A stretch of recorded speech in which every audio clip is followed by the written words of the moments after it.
आज आम्ही पुण्यातील अशा ठिकाणी जात आहोत, पहिल्यांदाच जात आहोत, कधीच गेलो नाही आणि ते पण खूप छान आहे जागा।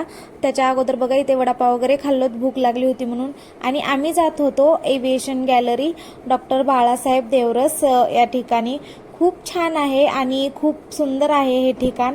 आणि ज्या मुलांना विमानांची आवड आहे किंवा इतिहासांची आवड आहे आणि सायन्स किंवा टेक्नॉलॉजीची आवड आहे त्याच्यासाठी ना एकदम प्रेरणादायी स्थान आहे। नंतर आम्ही तिकीट वगैरे काढलो आणि आम्ही सर्वजण वर गेलो। इथे खूप छान ठिकाण आहे आणि स्टार्टिंगला इथे ना विमानांचा इतिहास वगैरे दाखवलेला आहे। या एव्हिएशन गॅलरीमध्ये जगातील विविध देशांच्या प्रवासी विमानांचे मॉडेल, फायटर एअरक्राफ्ट मॉडेल्स हे सर्व इथे दाखवलेले आहेत।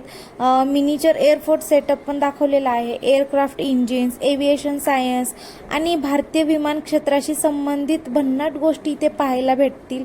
आणि खरंच खूप छान ठिकाण आहे। विमान हवेत कसं उडतं, एअरक्राफ्ट इंजिन कसं काम करतं, रनवे किंवा कंट्रोल टॉवरची भूमिका काय असते याबद्दल इथे खूप सोप्या पद्धतीने माहिती दिलेली आहे। आणि इंग्लिश मराठी दोन्ही भाषांमध्ये इथं माहिती दिलेली आहे। खरंच खूप छान ठिकाण आहे। नंतर इथं विमानांचा इतिहास दाखवलेला आहे, हेलिकॉप्टरच्या प्रतिकृती दाखवलेल्या आहेत, ड्रोनच्या प्रतिकृती आहेत, विमान उड्डाणामागील विज्ञान काय आहे हे सर्व गोष्टी इथे दाखवलेल्या आहेत।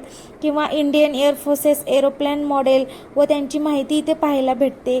एरो मॉडेलिंग किंवा पॅरामोटरिंग अवकाश विज्ञान याबद्दलची माहिती इथे पाहायला मिळते।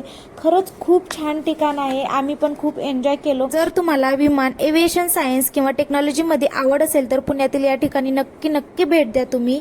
आणि हा व्हिडिओ आवडला असेल तर सबस्क्राईब, फॉलो करायला विसरू नका।